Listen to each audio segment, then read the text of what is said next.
Thank you, Jay. So my thought for the day is parks make life better. I believe that parks make life better now and in the future.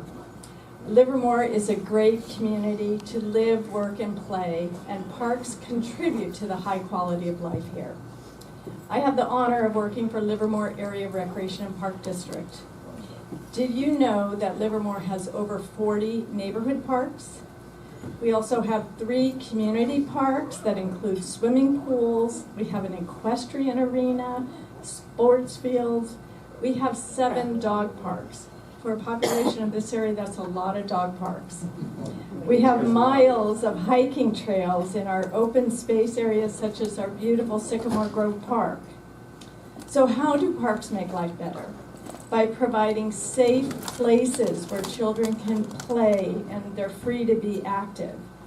We have gathering spaces where you, your friends, neighbors, and families can get together.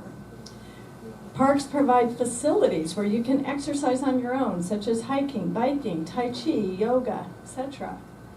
Parks offer sports facilities, such as our beautiful pools, basketball courts, tennis courts, pickleball, soccer fields, etc. And open spaces that beautify our community and provide access to natural settings. Parks enrich our lives. They add value to our homes and to our neighborhoods. Just imagine San Francisco without Golden Gate Park, or New York City without Central Park. So enjoy your local parks here in Livermore Area Recreation and Park District, and explore some of our regional parks, such as Del Val. Visit our beautiful state parks, such as Point Lobos near Carmel. Last but not least, take time to appreciate our national parks. One of the best, Yosemite, is nearby. Take a trip to Yellowstone, the Grand Canyon, Glacier National Park, and other national treasures. Parks are like holidays, bringing us together to share good times. Thank you. Oh, great. Why is it the country honors the athletes while men of science go virtually unnoticed? And Madge replies, did you ever spend an evening with a man of science?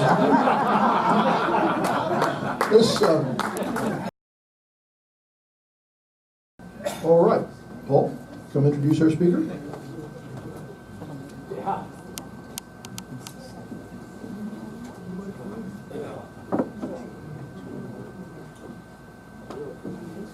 Thanks, Jay.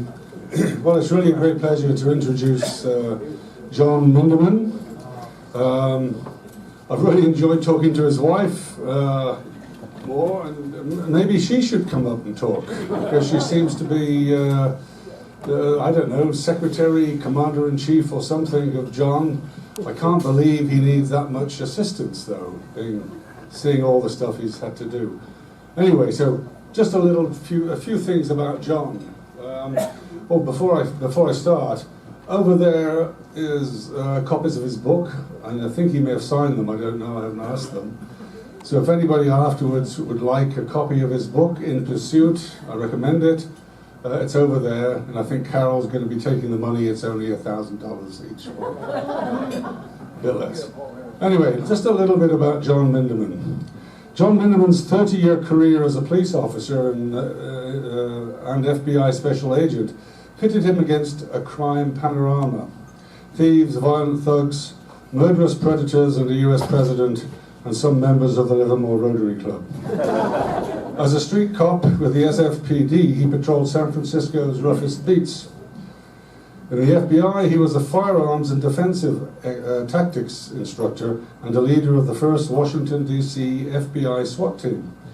At Quantico's Behavioral Science Unit, he specialized in violence avoidance, creating and teaching the crisis intervention and police stress programs. He has a BS from San Francisco State University and an MS from American University. So it's my great pleasure to ask John to come up and inform us about a few parts of his life. Well, he's coming up. A few things his wife was telling me. He can talk for a lot longer than 35 minutes. So she's going to give him the nod when he reaches the point he should stop. Okay.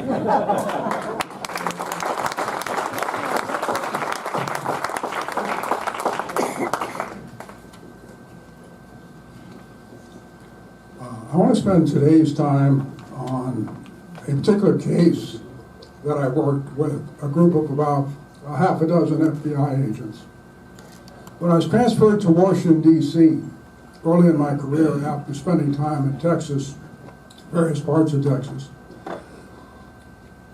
I was assigned to a squad that had a name that was less than prestigious. In Washington Field, we had squads with names like bank robbery, kidnapping, Soviet squad, the Round the World squad that specialized in everything of a foreign counterintelligence nature that nobody else handled as a specialty. Then we had the lower rungs, which were for the fresh arriving new agents, the drudgery of applicant work. I was assigned to a squad that had a rather curious name, miscellaneous crimes. Miscellaneous crimes that had no definition whatsoever. We were the sweepers. Whatever anybody else didn't work, we worked. I was called into my supervisor's office upon arrival, and I knew I was on the upswing. He told me that initially my key liaison assignment in this vast city of prestigious entities was the National Zoological Police.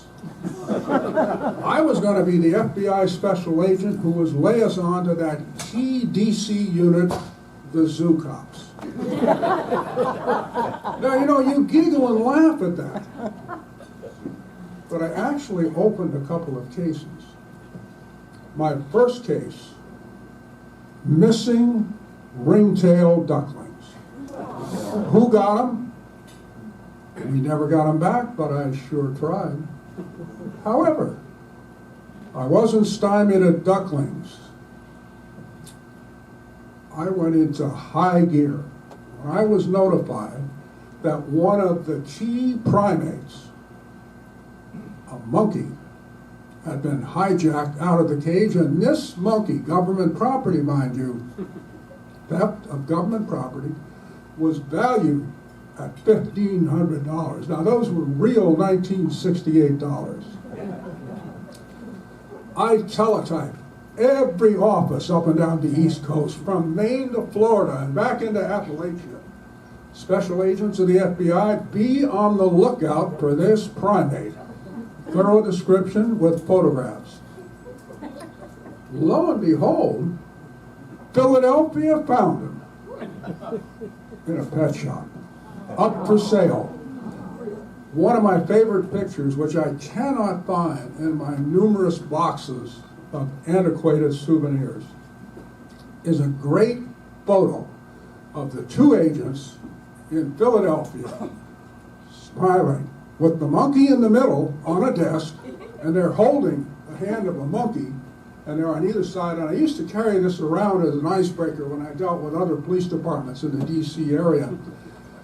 And I'd explain when I showed them the picture a little bit about the case, my big case. And I say, now the two on the outside, I said, are the agents. Not always got to laugh, because there's always a little tension between the cops and the agents. What I want to seriously talk about today is an absolute fascinating case that you know a little bit about, but you know it from a perspective of a journalist. You know about the Watergate case because of the Washington Post, Woodward and Bernstein, the great movie, All the President's Men, with those two stars. Who were they? Yeah. So, real hit book, great Pulitzer Prize winning investigative team. If you really listen, they actually worked, broke, investigated, and brought to justice, whatever semblance of justice there was in this case, the President of the United States. So you might ask, where was this guy? And where were the rest of these guys who made up the FBI in Washington, D.C. when the case broke in 1972? Well, I'm going to tell you exactly where we were and what we did. Because what I'm going to give you in the next, oh gosh, I've got a full 25 minutes here. The next 25 minutes, I'm going to tell you what we did. not what they did. Actually, case broke for us on Saturday, June 17, 1972. 6 a.m., first agents were on the scene, liaisoning with the Metropolitan Police, who made the original arrest of the Watergate burglars. Now, the Watergate burglars consisted of 5 men, three of whom were from Cuba, had Cuban backgrounds from Miami. The other was an ex-FBI agent, and I, off the top of my head, forget who the fifth one was. But there were 5 apprehended inside the DC, the Democratic National Headquarters.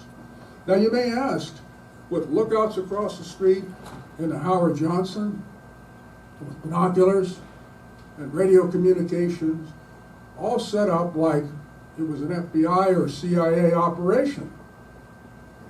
How did the cops get all the way into the Watergate, access the Democratic National Headquarters, and actually arrest these guys as dirty as you can get them? Got them inside the DC, the Democratic Headquarters, carrying surreptitious listening devices.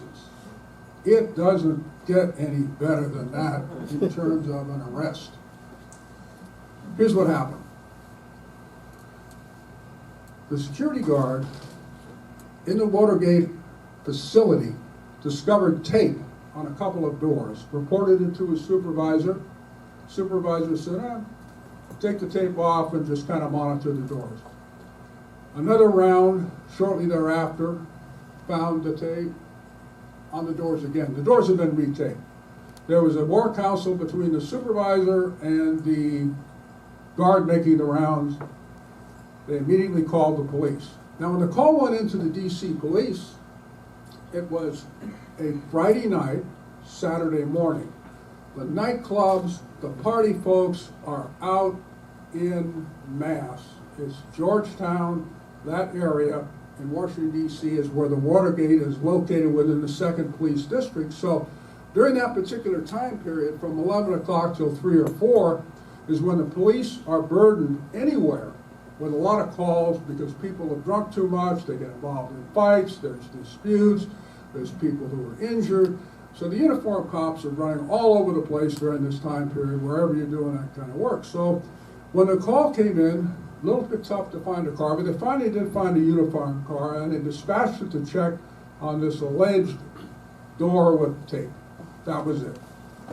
Cops are en route, and the reason I know what happened is because there was an FBI clerk in the Washington field office who was monitoring the police radio. And as the cops were responding, the responding uniform, the marked car, the marked officers, the uniformed officers responding to the call of the burglary, possible burglary, came over the air, and the call went something like this. Car XYZ, go ahead, car XYZ. We're going to have to go out of service. We've had a mechanical breakdown. Car XYZ, this is the car en route to the Watergate. What's the nature of the mechanical breakdown? We ran out of gas. So, the uniformed cops responding to the call ran out of gas. In any case you work, any place, little case, medium case, huge case, there are little happenstances where you have no control over what goes on. This was one of those deals. So the uniformed cops, who clearly would have been made as cops when they pulled up in front of the Watergate, broke down, ran out of gas, so they have to find more cops to respond. Nobody's available. They're out with the drunks, with the party goers, with the people who have fallen down. There's no units available. So finally, they decide, we'll send a unit that isn't supposed to respond. We've got an undercover unit on K Street about 2 blocks away, consisting of a sergeant and 2 officers who are trying to catch typewriter thieves working the commercial corridor up there on K Street, only 2 blocks away from the Watergate.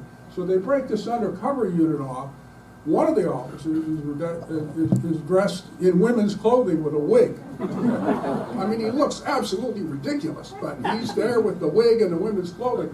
So these three undercover cops jump in their unmarked car, and they go to the Watergate to handle a call they should not have handled.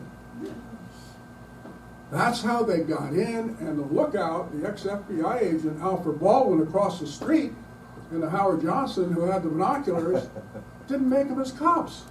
So these three cops walk into the Watergate, lay us on with security guard. Security guard takes them up right to the area where the burglary is taking place, and these three undercover cops walk in thinking, if anything, they're going to catch some typewriter thieves, because that was the IBM Selectric was what everybody was going after them. So lo and behold, the cops get the Watergate burglars, the CIA guys, they get the whole Magella. Okay, right there, they get them as dirty as you could get them. So unless the cops ran out of gas, there would have been no Watergate. They would have been warned to the cops as soon as they hit the front door. They would have dropped everything. They would have got out of there. And the best the cops would have done was maybe catch them in a hallway or catch them in a stairwell as they're trying to exit the facility. Absent any surreptitious listening devices, there would have been no Watergate. Okay? But there's a Watergate because the cops ran out of gas. Why is the FBI involved in this thing? Where did you guys get jurisdiction? How do you miscellaneous squad guys come up? Well, we came up because when the cops arrested them, within the bottom of a large duffel bag was a small microphone, no bigger than your thumbnail. Okay? Possession. Microphone. Use the mic. Possession of that microphone, okay, is a federal felony, which is investigated by the FBI. So that little microphone gave us unambiguous criminal felonious jurisdiction. We are golden. Ain't nobody going to say you could only go so far like Mueller and go no further. That's not going to happen. We don't have any special commission. We have authorization for the broadest based criminal investigation will take us, okay? And in my day, when you were an FBI agent working any place, and you had jurisdiction, or you had authorization, you called the shots. You took it where it wanted to be taken. You did everything. There were no limitations. So that got us started. But I do want to talk about what we actually did and how we went forward, what some of the key breaks were. So you know how we got into the case. One of the real keys at the beginning was this. The DC police are sophisticated. Working within the district, you've got Congress, you've got all of the federal alphabet agencies, you've got educated, sophisticated individuals, so the cops raise their game, and they tend not to make mistakes. They get warrants when they need to, they don't do things that actually taint an investigation, so we're very fortunate in the 5 or 6 hours before we got involved, the police did everything correctly, preserved the crime scenes, got search warrants for the rooms and so forth. When the search warrants for the rooms that the burglars were staying in the Watergate Hotel were executed, what we found, for instance, laying on one bed was $3,300 in brand new $100 bills, crisp $100 bills, 33 of them, never been circulated.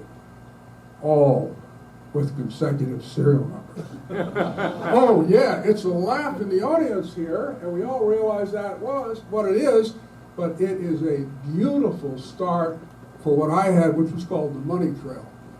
Very, very interesting on the money trail, because we were able to take the money trail various places, eventually wound up through Mexico City, and eventually wound up in Omaha, Nebraska.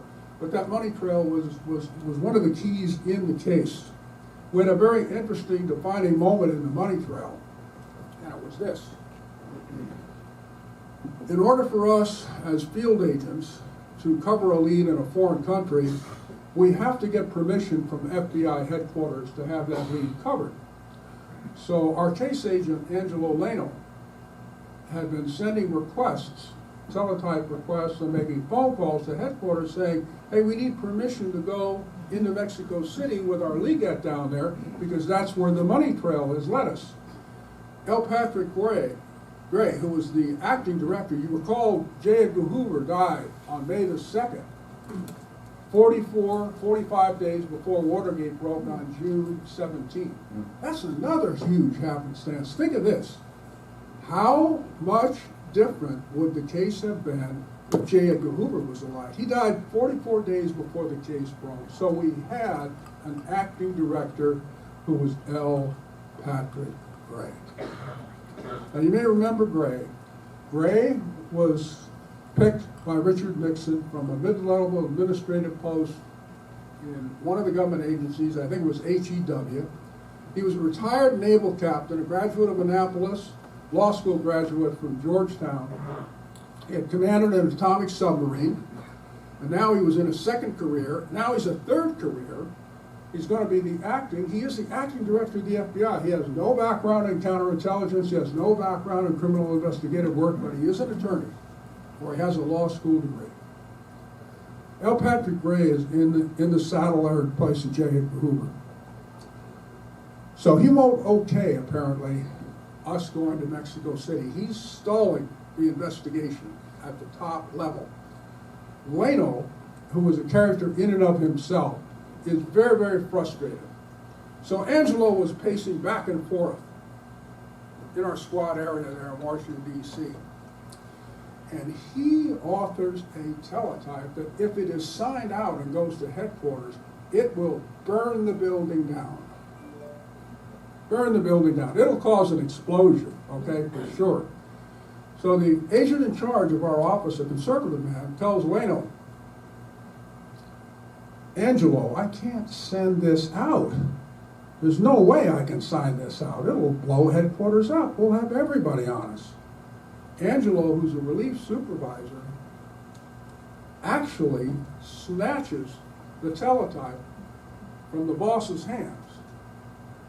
And since he's a relief supervisor, he is he's authorized to send out teletypes, provided he writes the boss's initials, a slash, and his own initials underneath. He grabs a teletype from Mr. Kunkel, the agent in charge, and he says, watch this. He signs Kunkel's initials and puts his own underneath, and he marches out, gives it to the teletype room, and they send it to headquarters. Gray went bananas. Who had the temerity to author this? Get him over here from Washington Field. So Leno made the first of many trips over to headquarters justifying what we had done and then in effect what he had done. So we had from the agent ranks, not from the uppermost ranks as far as I could tell, but from the agent ranks we had very strong support and we had leadership. FBI is a strange organization in some ways. The leadership, the actual leadership, the initiative and the actual leadership at the case level, at the agent functioning level, at the field level where all the work takes place, whether it's counterintelligence or criminal, the leadership is in the hands of the agents. The leadership above there, each rank above there, and there's only three, supervisor, assistant agent in charge, and agent in charge at the field level, becomes increasingly symbolic. So the real leadership is down below from the functional level, symbolic leadership tending more toward the top. Coming up on 10 minutes here, so a couple things I don't want to miss. So we have now the intransigence of the Bureau headquarters broken with L. Patrick Gray. But we don't know what we've got in L. Patrick Gray. Carol's giving me some signals here. Let me regroup because we're getting close to the hour. One of the things we were doing, we were kind of culling the field. That is to say, trying to figure out exactly who to interview and what to do. So we determined to use a broad brush approach and interview everybody we could in the White House and everybody we could at the committee to re-elect the president, Richard Nixon's political arm. Another agent, Paul Magdalenas, and I were assigned to go to the president's political arm, the Committee to Re-elect the President, and begin to conduct some interviews of secretaries, of clerks, of anybody we could get. The Committee to Re-elect the President would not allow us to conduct interviews initially, but we're able to negotiate with them, and the conditions that were agreed upon to conduct these interviews were, one, the interview had to take place on their turf. It had to be at their headquarters. Number two, when an interview took place of a clerk or support person concerning possible involvement in this burglary or supporting the burglary or having knowledge of the burglary in some way, there had to be their attorney present. So we're really kind of working under the most difficult conditions, but nonetheless we went forward. And when we finished the interview, which is always unproductive under those circumstances, either Paul or I would say, hey, here's our business card. If you can think of anything, if you have some kind of information that you didn't bring forward, just give us a call and we'll meet you. Well, that drove the attorneys nuts because they couldn't control the secondary meetings. They could control the first one. But if that person called us, we were free to do what we were going to do. So that kind of broke down that initial resistance. Paul received a call from a woman who turned out to be the auditor, controlled all of the money for the Committee to Re-elect the President, Judy Hobart. Judy was raised a Quaker, very, very serious moral standards. She was greatly offended by the conduct of the people in the Committee to Re-elect President Nixon. And it was that moral foundation which caused her to call the FBI, to call Paul and say, I'd like to talk some more, but I'm very, very frightened. We arranged a series of meetings at various locations in Northern Virginia, and eventually she agreed to be interviewed in depth at her home. She wanted us to interview at her home in Maryland. So one evening, Paul and I met her in her home, and we interviewed her from 7 at night until 3 in the morning. And we went immediately into the field office at 3 in the morning. I'm a good typist, so I sat down at the IBM Selectric with Paul and rough drafted a statement that she had given us. Turned out to be 19 and a half single-spaced pages of information she gave us. She laid out all of the money, all of the cash dispersals, how much, what dates, and to whom. All of the funding for the burglary was accounted for, and all of the cash was accounted for. Her statement was absolutely groundbreaking. And it was on that statement that we were able to kind of reformulate and target Richard Nixon and the Committee to Re-elect the President, because up until that time, we were thinking it's exclusively a CIA operation. These are all CIA guys that were involved in the burglary. So it's a CIA operation as far as we're concerned up to that moment. It shifted toward the President with that interview of Judy Hobart. CIA was not out, but we now have kind of a multi-task front right there.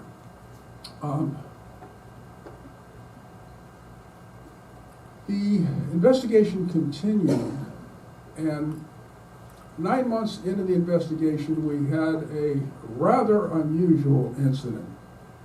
It was a beautiful Friday afternoon, April 27th, 1973.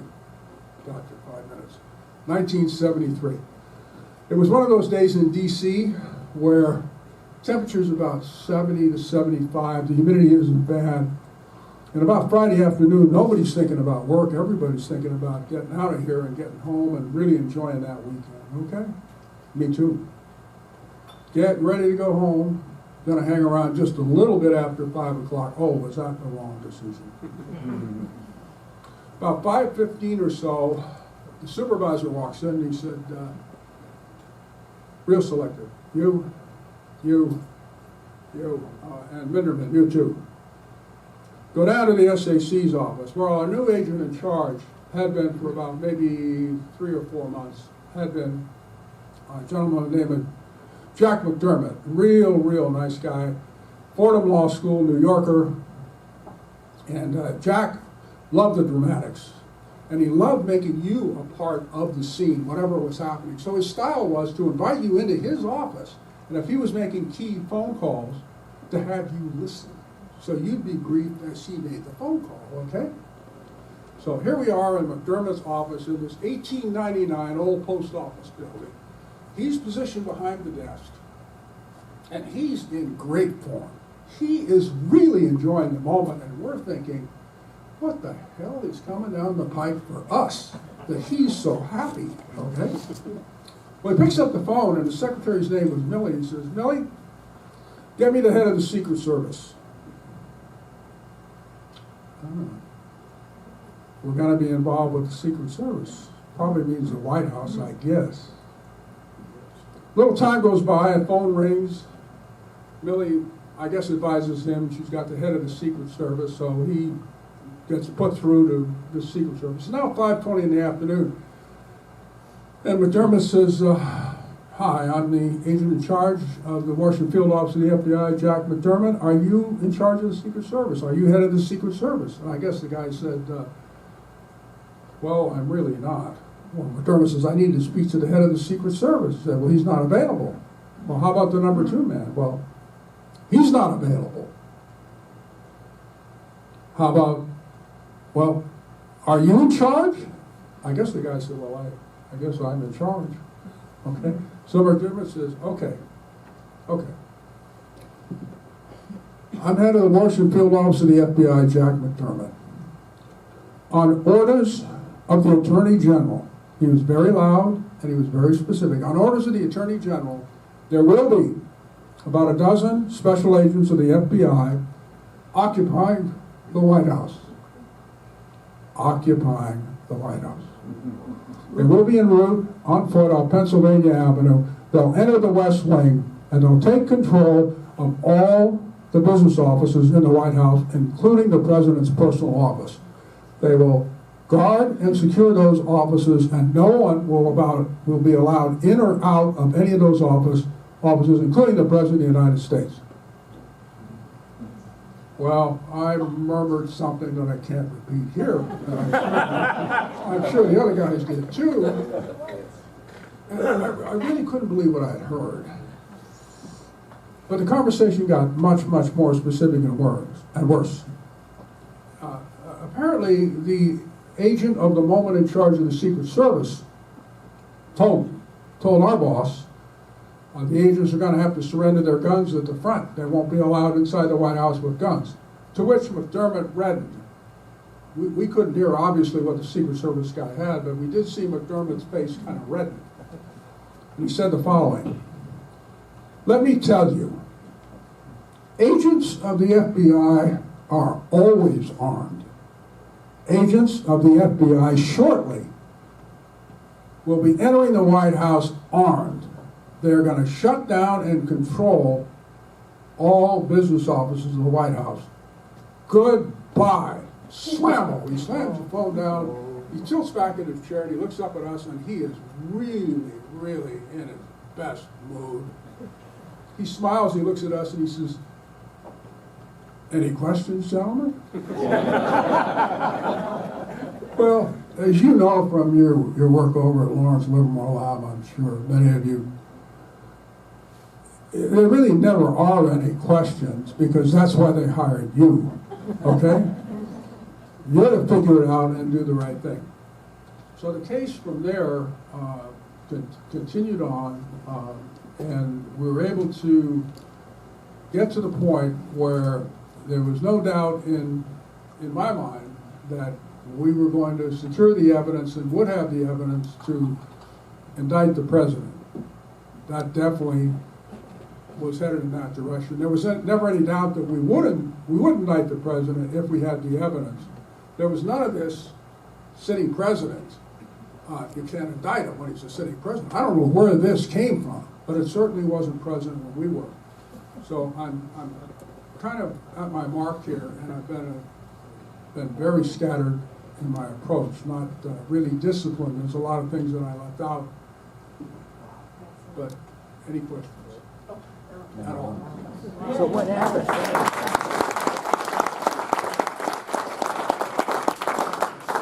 One simple one. Did you have any meetings with the Bernsteins and Woodwards at all? Did you have any talks with the reporters?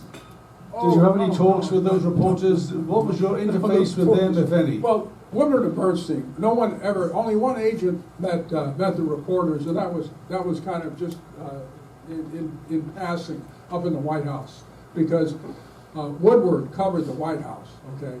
And Woodward met Deep Throat, or Mark Felt, as his name in the FBI, the associate director, the highest level career guy left after Gray, the acting director, met him in the White House. And the agent that met him was Handsome Dan Mahan. That's his own title for himself, Handsome Dan.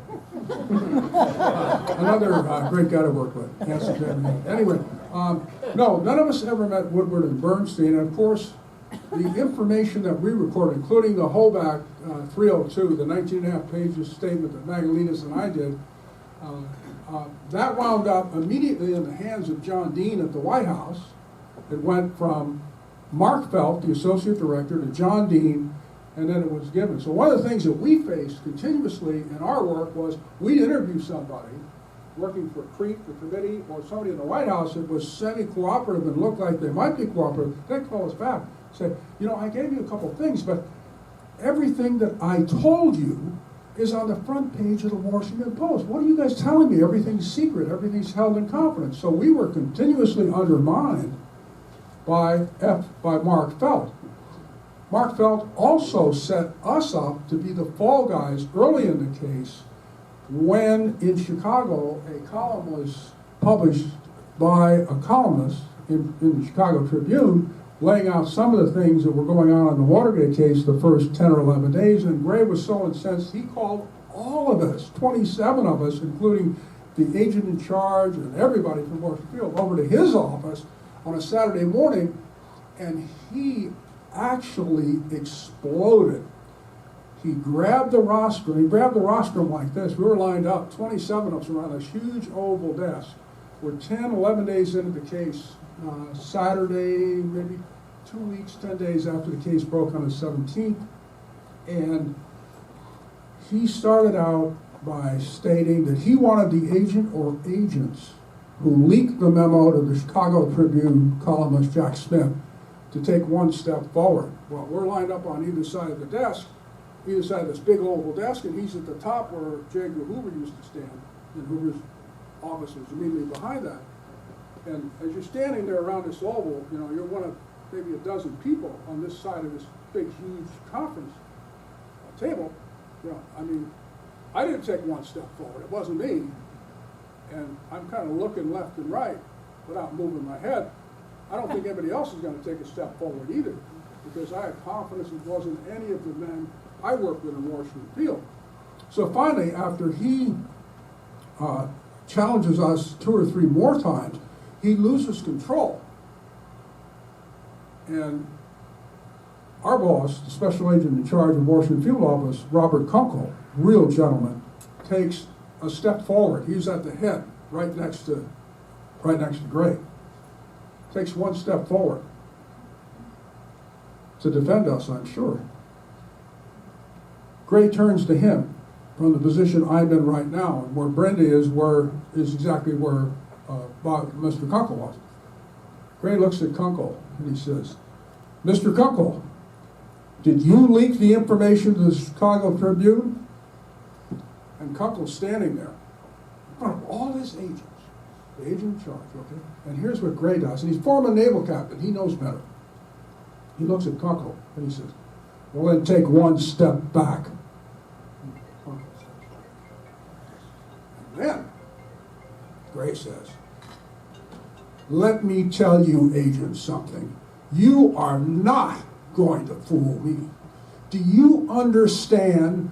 I am a former naval captain. I am a graduate of Annapolis. I graduated from Georgetown University Law School and I passed the bar.